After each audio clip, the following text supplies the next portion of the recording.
Hola, el día de hoy vamos a hablar acerca del ciclo de Krebs. Entonces, para comenzar, vamos a hablar acerca de algunas de sus generalidades. Entonces, lo primero que tenemos que saber es que si bien es el nombre por el que más lo van a llegar a escuchar, esta vía también tiene otros nombres.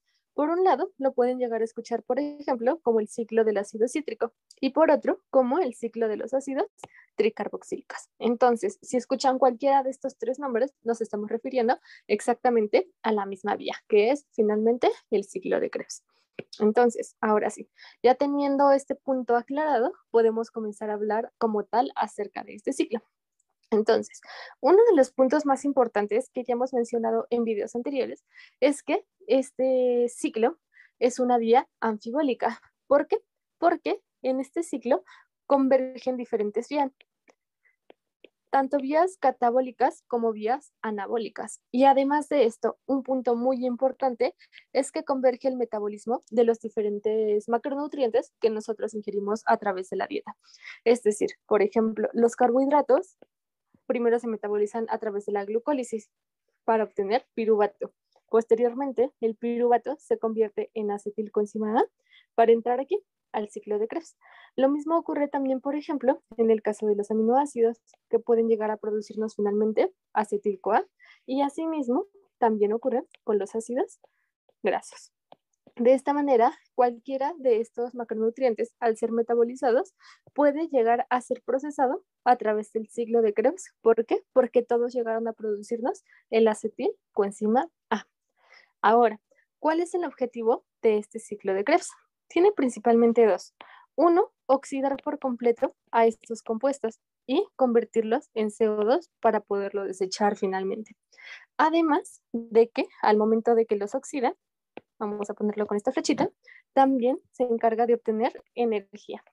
¿Cómo es que obtiene energía? Como lo platicamos en la glucólisis, esta vía metabólica también va a producir NADH, también va a producir GTPs, que energéticamente son iguales al ATP, y va a producirnos FADHs, que también finalmente se procesan a través de la cadena de transporte de electrones, la fosforilación oxidativa.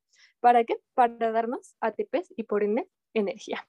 Entonces, este es el objetivo del ciclo de Krebs, oxidar por completo a todos estos compuestos. ¿Para qué? Para obtener CO2 y energía.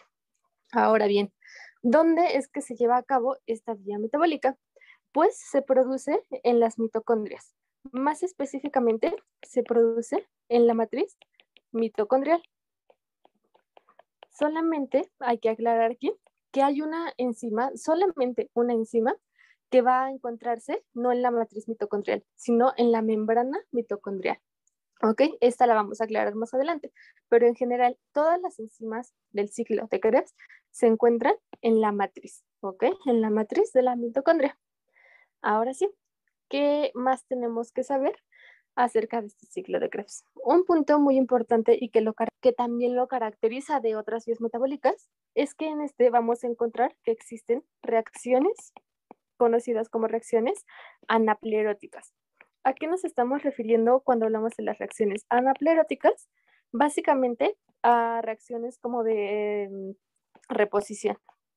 Es decir, a pesar de que nosotros cuando vemos este esquema pensamos que es un ciclo completamente cerrado que va de este compuesto a este, a este, a este y así sucesivamente hasta que regresa a oxalacetato para repetirse, no es así, sino que estos intermediarios pueden ir saliendo y entrando de este ciclo. Por ejemplo, aquí, el citrato se puede salir y se puede ir hacia la síntesis de ácidos grasos. En cambio, por ejemplo, el alfa-cetoglutarato igual se puede salir. ¿Para qué? Para irse a sintetizar aminoácidos o a sintetizar algunos neurotransmisores. En el caso del succinil-CoA, también se puede llegar a salir del ciclo de Krebs para producir síntesis del grupo hemo, que lo vamos a encontrar en los eritrocitos.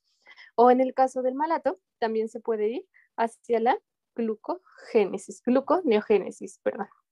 Ahora, así como van saliéndose estos intermediarios del ciclo, tenemos otras reacciones que nos pueden llegar a reabastecer estos mismos componentes que salen del ciclo. Por ejemplo, nosotros podemos tomar glutamina para convertirla en alfa-cetoglutarato y que de esta manera continúe el ciclo de Krebs. Podemos tomar, por ejemplo, a los ácidos grasos, a la valina y a la leucina. ¿Para qué? Para producir succinilcoenzima A y que de esta manera se reabastezca este sustrato y pueda continuar el ciclo. Asimismo, tenemos, por ejemplo, el caso del fumarato, en el cual podemos tomar diferentes aminoácidos para convertirlos en fumarato y nuevamente seguir llevando a cabo el ciclo. Y otra reacción que es bastante importante es la piruvato carboxilasa. Esta es una reacción bastante preguntable realmente. ¿Qué es lo que ocurre en este caso? Que nosotros quedamos que, por ejemplo, a través de la glucólisis obteníamos piruvato. Entonces, este piruvato puede ser procesado a través de una enzima denominada piruvato carboxilasa. Entonces, lo que hace esta piruvato carboxilasa es convertir al piruvato en oxaloacetato. Entonces, de esta manera, el oxaloacetato entra al ciclo de Krebs y se lleva a cabo las reacciones que vamos a ver a continuación, ¿vale? Entonces, con esto ya vimos los puntos más generales e importantes acerca del ciclo de Krebs. Ahora sí podemos comenzar a hablar acerca de cada una de sus reacciones. Entonces, comencemos por la primera. Lo que va a pasar es que nosotros vamos a tomar el acetil-CoA, que quedamos que puede proceder del metabolismo de carbohidratos, de aminoácidos, o sea, ácidos grasos, y el oxaloacetato, que igualmente puede proceder, por ejemplo, del piruvato o de ciertos aminoácidos. Entonces, nosotros vamos a tomar estos dos componentes y lo que vamos a hacer es condensarlos. En específico, cuando ustedes lo lean, pueden leer que esta reacción se trata de una condensación aldólica. ¿A qué nos estamos refiriendo con la condensación aldólica? Al hecho de que nosotros vamos a pegar el carbono carbonílico del oxaloacetato, que viene siendo este que les puse en un circulito, y el carbono metílico de la acetilcoenzima A. A esto nos referimos con condensación aldólica. El simple hecho de nosotros pegar a estos dos carbonos, el carbono carbonílico y el carbono metílico. Entonces, eso es lo que observamos en este esquema. Cuando el oxalacetato y el acetilcoenzima se condensan, forman citrato. Y aquí observamos nuevamente el alcohol metílico, que quedamos que venía del acetilcoenzima, y el carbono carbonílico, que quedamos que venía del oxalacetato. Entonces, al formar este enlace, estamos formando a nuestro citrato. Ahora bien, ¿cuál es la enzima encargada de catalizar esta reacción? Esta condensación es una enzima denominada citrato sintasa. ¿Ok? Ahora bien, para que nosotros podamos llevar a cabo esta reacción, primero que nada necesitamos una molécula de agua y por otro lado necesitamos sacar a la coenzima A que tenía nuestro acetilcoenzima A, de tal manera que ahora únicamente nos quedamos con la porción acetilo. Entonces, acetil-CoA, le quitamos la coenzima A para quedarnos únicamente con la porción acetilo, ¿ok? Entonces, ahora sí, ya teniendo cómo es que se lleva a cabo la reacción, podemos pasar a hablar acerca de la regulación. Porque, como ya hemos hablado anteriormente, por ejemplo, en el caso de la glucólisis, las vías metabólicas siempre tienden a tener una regulación a través de ciertas enzimas. En este caso, en el ciclo de Krebs, esta es nuestra primera enzima reguladora, la citrato sintasa. Y es de hecho bastante importante ya que nos ayuda a regular el metabolismo en general. Ahorita vamos a ir uniendo las piezas de este rompecabezas. Entonces, ¿cómo es que esta citrato sintasa está regulada? Pues puede ser inhibida por su propio producto, es decir, puede ser inhibida por el citrato, de tal manera que el citrato llega y nos inhibe esta enzima. ¿Para qué? Para que ya no se continúe llevando a cabo la reacción. Ahora bien, este citrato les digo que es bastante importante, ya que no solamente nos va a ayudar a regular el ciclo de Krebs, sino que también nos va a ayudar a regular otras vías metabólicas. Por ejemplo, este citrato se puede salir de la mitocondria. De la matriz mitocondrial se va hacia el citoplasma de la célula. ¿Esto para qué? Para que en la célula, en el citoplasma, mejor dicho, se encuentre a una enzima, que es la fosfofructosinasa 1, que quedamos que era la enzima limitante de la glucólisis. De tal manera, el citrato inhibe a la fosfofructosinasa 1 y por ende estamos inhibiendo a la glucólisis. ¿Ok? Entonces, el citrato, además de inhibir a su propia enzima, que es la citrato sintasa, si se sale de la matriz mitocondrial y llega al citoplasma, nos inhibe también a la glucólisis. Pero no es la única vía a través de la cual se conecta, sino que también el citrato puede ir y puede, en este caso, activar la síntesis de ácidos grasos. ¿Ok? Por eso les menciono que este punto es bastante importante, ya que observamos bastantes conexiones dentro de nuestro metabolismo en general. Entonces, ahora sí, con esto ya vimos los puntos más importantes. ¿En qué consiste la reacción? Condensar el acetilcoenzima con el oxalacetato para formar citrato a través de la citrato sintasa y quedamos que esta es una enzima reguladora, ¿ok? La primera enzima reguladora del ciclo de Krebs. Ahora bien, ya terminamos con esta reacción. Podemos pasar a hablar acerca de la segunda reacción. Entonces, ¿qué es lo que ocurre en esta reacción? Vamos a isomerizar al citrato. Lo vamos a convertir en isocitrato. ¿Cuál es la enzima encargada de llevar a cabo esta reacción? Es una enzima denominada aconitasa. Entonces, ¿qué es lo que va a hacer esta aconitasa? Básicamente lo que va a hacer es simplemente movernos a este alcohol o a este grupo hidroxilo.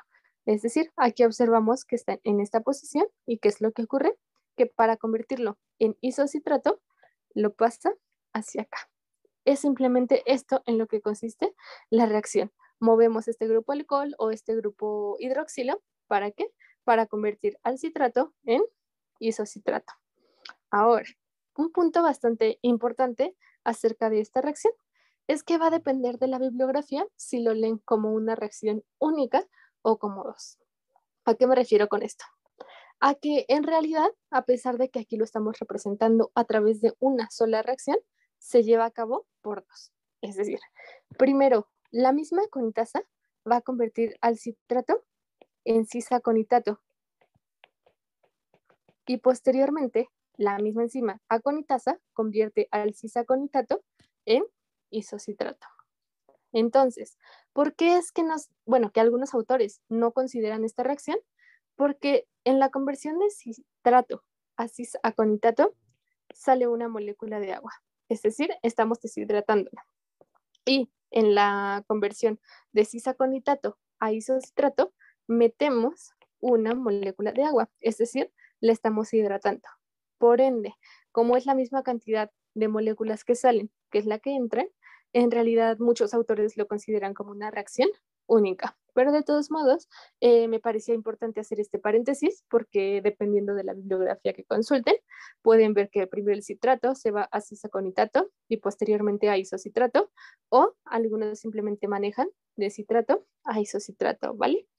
Ahora, por último, un punto importante acerca de esta reacción es que uno, es una reacción reversible y dos, que para que esta reacción se lleve a cabo, la enzima requiere de un cofactor, que básicamente es como el pequeño ayudante de la enzima para que ésta pueda llevar a cabo la reacción. ¿Cuál es este cofactor que empleamos? Son los centros de hierro-azufre, ¿ok? Entonces, la conitasa requiere el cofactor hierro-azufre, ¿para qué? Para poder isomerizar al citrato hacia isocitrato. Y básicamente estos son los puntos más relevantes que tenemos que conocer acerca de esta reacción del ciclo de Krebs. Entonces, ya tenemos a nuestro isocitrato. ¿Qué es lo que vamos a hacer con este isocitrato? Lo vamos a convertir ahora en alfa-cetoglutarato. Punto importante, recuerden siempre memorizar muy bien cuáles son las reacciones de oxidorreducción, es decir, a través de las cuales producimos NADHs o también a través de las que producimos ATPs. Esto porque son las más preguntables, porque justamente se están relacionando con este metabolismo energético que es el que estamos estudiando. Entonces, ya después de haber hecho este pequeño paréntesis, comenzamos a hablar. ¿Qué es lo que ocurre? Para convertir el isocitrato en alfa-cetoglutarato, se lleva a cabo una reacción de descarboxilación oxidativa. El mismo nombre nos está diciendo qué es lo que estamos haciendo para llevar a cabo esta reacción. Primero que nada, nos dice descarboxilación, es decir, estamos sacando a un CO2, que en este caso se los marqué aquí en color naranja. Entonces, nosotros agarramos a este carbono y a estos dos oxígenos y los sacamos en forma de CO2. Entonces, por eso se denomina descarboxilación. Ahora, ¿por qué decimos que es una descarboxilación oxidativa? Porque a la vez que sacamos a este CO2, también llevamos a cabo una reacción de óxido-reducción. ¿Qué es lo que vamos a hacer? Que vamos a tomar a una y le vamos a donar electrones. ¿Para qué? Para convertirlo ahora en NADH y que de esta manera se convierta en una molécula de alta energía que al entrar primero a la cadena de transporte de electrones y luego a la fosforilación oxidativa nos proporcione ATP para que nuestras células la utilicen como energía. Entonces, ahora sí, esto es lo que ocurre en esta reacción. En primera, sacamos a un CO2, es decir, descarboxilamos. Y por otro lado, le quitamos electrones para dárselos al NADH para que posteriormente proporcione energía a las células. Entonces, ahora vamos a ver otro punto importante y es que esta, en primera, es una reacción irreversible, es decir, de alfa-cetoglutarato ya no se puede volver a convertir en citrato, sino que la reacción solamente ocurre en un sentido. Y por otro lado, tenemos que saber que esta es la enzima limitante del ciclo de Krebs. ¿Ok? ¿Qué quedamos con el limitante? Que una vez que se lleve a cabo esta reacción, a fuerza se termina el ciclo de Krebs y que aparte, si esta reacción no se lleva a cabo, pues todo se va a quedar parado. Ambas cosas van como muy de la mano.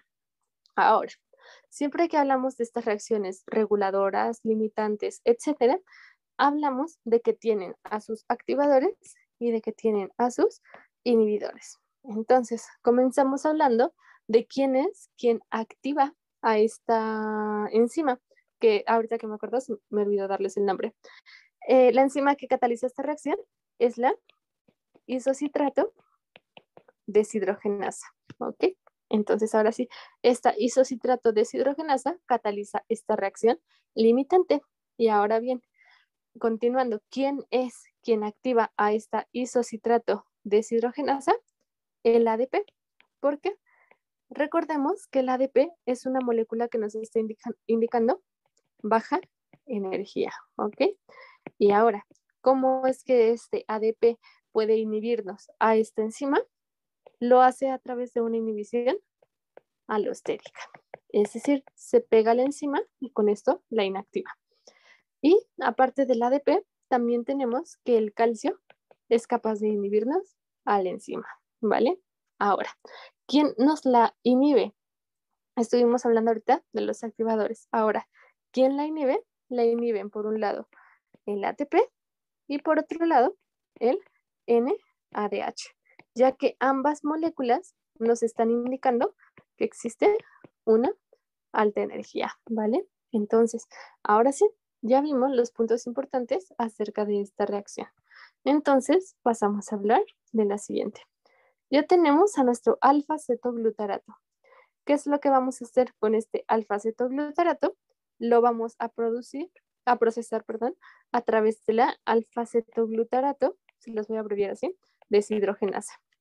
Entonces, esta alfa-cetoglutarato deshidrogenasa lo que hace es que convierte al alfa-cetoglutarato en succinil coenzima A, ¿ok?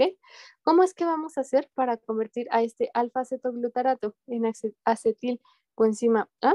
Pues para esto se lleva una reacción bastante compleja. De hecho, en realidad, como tal, este es un complejo de 3 enzimas que van a llevar a cabo diferentes reacciones, pero las podemos resumir en lo siguiente. Primero que nada, nosotros vamos a tomar a una coenzima A y la vamos a meter aquí. Si se dan cuenta, aquí pegamos a la coenzima A. ¿Qué más vamos a hacer con esta reacción? Vamos a sacar a un CO2, que de hecho lo encontramos aquí. Entonces, este CO2 lo sacamos, es decir, descarboxilamos al alfa-cetoglutarato. Y por último, otro punto importante que también ocurre en esta reacción es otra oxidación.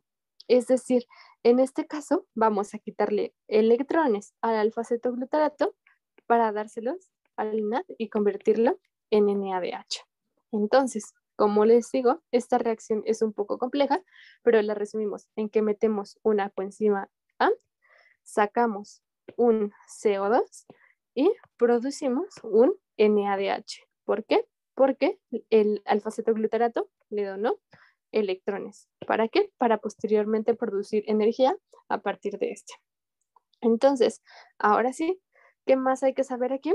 Que para que se lleve a cabo esta reacción o estas reacciones que parecieran un poco complejas, requerimos de diferentes coenzimas. ¿Cuáles son estas coenzimas que se requieren? Por un lado va a ser el FAT, el NAD y la coenzima A. ¿Ok? Entonces, estas tres coenzimas nos van a ayudar a llevar a cabo estas reacciones. Y ahora, por último, también tenemos que conocer cuáles son los activadores y los inhibidores de esta reacción o de esta enzima. Entonces, comenzaremos hablando acerca de sus inhibidores. Entonces, ¿quién inhibe? Básicamente van a ser sus productos, es decir, el NADH y el succinil coenzima A. Entonces, succinil coenzima A y NADH van y le dicen a la alfa-cetoglutarato deshidrogenasa que ya pare, que ya no necesitamos llevar a cabo el ciclo de Krebs porque ya tenemos suficiente energía y ya tenemos suficientes intermediarios. Entonces, de esta manera, inhiben a la enzima. Y ahora, ¿quién la activa? La puede activar el calcio, ¿vale? Entonces, de esta manera, ya vimos la regulación de esta enzima también. Ahora, podemos pasar a hablar acerca de la siguiente reacción. Entonces, ¿qué es lo que ocurre en esta reacción? Que nosotros vamos a tomar el succinil coenzima A que habíamos producido anteriormente para convertirlo en succinato. Entonces, ¿cuál es la enzima encargada de catalizar esta reacción? La succinato tiosinasa. Lo que hace esta succinato tiosinasa básicamente es recortar a este enlace, ¿ok? Se dice que esta es una reacción a través de la cual se desciende un enlace tioéster. Y un punto muy importante es que este enlace tioéster es un enlace de alta energía. Es decir, al momento de que nosotros cortamos al enlace con la ayuda de esta enzima, nosotros producimos energía. En este caso, ¿cómo la producimos? Convirtiendo al GTP en GTP. Entonces, ahora sí, estamos observando cómo esta reacción igualmente nos está produciendo moléculas de alta energía. ¿Cómo es que hace esto? Lo hace a través de una reacción que ya hemos hablado anteriormente, denominada fosforilación a nivel de sustrato. Recuerden que habíamos mencionado que siempre que escuchemos fosforilación a nivel de sustrato, tenemos que pensar en una reacción que nos está liberando energía, como en este caso que lo hace a través del GTP. Entonces, estos básicamente son los puntos relevantes, además de saber que esta es una enzima irreversible. Ahora sí, entonces, teniendo al succinato, podemos pasar a hablar acerca de la siguiente reacción, en la cual vamos a convertir a este succinato en fumarato. ¿Cuál va a ser la enzima encargada de catalizar esta reacción? La succinato deshidrogenasa. Entonces, el mismo nombre nos lo dice. Deshidrogenasa, estamos hablando de una reacción de óxido-reducción. En este caso, lo que vamos a hacer es que vamos a tomar electrones del succinato y se los vamos a pasar al FAD. ¿Esto para qué? Para convertirlo en FADH, porque este también entra a la cadena de transporte de electrones, a la fosforilación oxidativa. ¿Para qué? Para proporcionarnos ATP y por ende darnos energía para que nuestras células funcionen adecuadamente. Entonces, ahora sí, aquí básicamente ocurre una reacción de óxido-reducción, pero tenemos que conocer otro punto muy importante acerca de esta enzima y es lo que les mencionaba al principio. La mayoría de las enzimas del ciclo de Krebs se encuentran en la matriz mitocondrial excepto esta. La succinato deshidrogenasa la vamos a encontrar en la membrana mitocondrial interna. ¿Por qué? Porque así como la succinato deshidrogenasa participa aquí en el ciclo de Krebs, también participa en la cadena de transporte de electrones. De hecho, esta es el complejo 2 de esta vía que vamos a ver posteriormente. Entonces, recuerden muy bien, succinato deshidrogenasa es la única enzima del ciclo de Krebs que se encuentra en membrana mitocondrial interna, en vez de encontrarse en la matriz mitocondrial como el resto de las enzimas. ¿Por qué? Porque también forma parte de la cadena de transporte de electrones. Forma más específicamente el complejo 2 de esta vía. Entonces, ahora sí, son los puntos importantes acerca de esta reacción. Podemos pasar a hablar acerca de la siguiente. Entonces, ya tenemos aquí a nuestro fumarato que produjimos anteriormente. Esta reacción es realmente bastante sencilla. Lo que vamos a hacer es hidratar a este fumarato. ¿Quién es el encargado de hidratar o quién es la enzima encargada de llevar a cabo esta reacción de hidratación? Es una enzima denominada fumarasa. Esta fumarasa lo único que hace es meter una molécula de agua en el fumarato. Aquí podemos observar H2 o que metimos a partir de la molécula de agua. Entonces, esto es lo único que hacemos. La fumarasa hidrata al fumarato para convertirlo en malato. Y esta es una reacción reversible. Es decir, la misma fumarasa puede volver a hidratar al malato para convertirlo nuevamente en fumarato. Ahora, ya tenemos a nuestro malato. Podemos convertir a este malato en oxaloacetato para que posteriormente este oxaloacetato regrese a volver a llevar a cabo el ciclo de Krebs. Entonces, ¿qué es lo que ocurre en esta reacción? Ocurre nuevamente una reacción de óxido-reducción. Entonces, quedamos que siempre que hablamos de reacciones de óxido-reducción, lo que ocurre es una transferencia de electrones. En este caso, el malato le dona electrones al NAD para convertirlo en NADH. ¿Ok? ¿Y quién es la enzima encargada de catalizar esta reacción de óxido-reducción? La denominada malato deshidrogenasa, que además cataliza esta reacción al derecho y al revés. Es decir, es una reacción reversible. Y en esta obtenemos entonces a nuestro tercer NADH que producimos a través de este ciclo de Krebs.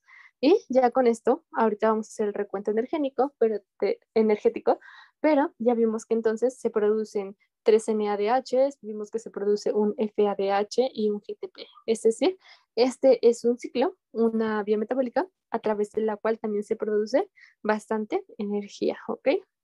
Entonces, ahora sí, con esto terminamos de ver como tal las reacciones de la glucólisis. Este oxaloacetato se va a regresar a la primera reacción. ¿Para qué? Para volver a llevar a cabo el ciclo de Krebs. Entonces, ahora sí, ya habiendo visto estas reacciones que se llevan a cabo a través de este ciclo, podemos comenzar a hablar como tal del rendimiento energético. Para ello, nuevamente les puse este esquemita como el que vimos en el caso de la glucólisis. ¿Qué es lo que vamos a hacer? Vamos a contar cada una de las moléculas energéticas que ya mencionamos anteriormente.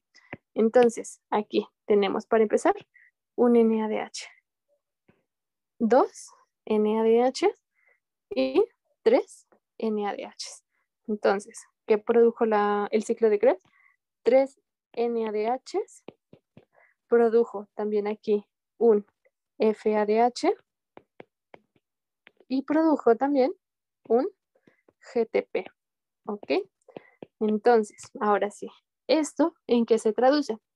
En que tanto el NADH como el FADH van a entrar a la cadena de transporte de electrones y a la fosforilación oxidativa. Entonces, en algunas bibliografías pueden encontrar que, por ejemplo, cada NADH nos produce 3 ATPs y que cada FADH nos produce, por ejemplo, 2 ATPs. Pero, en realidad, si somos más específicos, cada NADH nos va a producir 2.5 ATPs y cada FADH nos va a producir 1.5 ATPs. ¿Ok? Entonces, ahora, si hacemos las cuentas, nosotros produjimos 3 NADHs y los multiplicamos por 2.5 ATPs que nos dan el pasar a través de la fosforilación oxidativa, vemos que producen en total 7.5 ATPs y el FADH solamente es 1, así que nos produce como tal solamente 1.5 ATPs, ¿ok? Y por último, tenemos también que el GTP lo podemos equiparar con una molécula de ATP, de tal manera que si nosotros sumamos ahora sí todos estos resultados, tenemos que en total, ya que todas estas moléculas fueron procesadas, obtenemos 10 ATPs por cada ciclo de Krebs que llevemos a cabo, ¿vale? Entonces, un ciclo de Krebs nos produce 10 ATPs.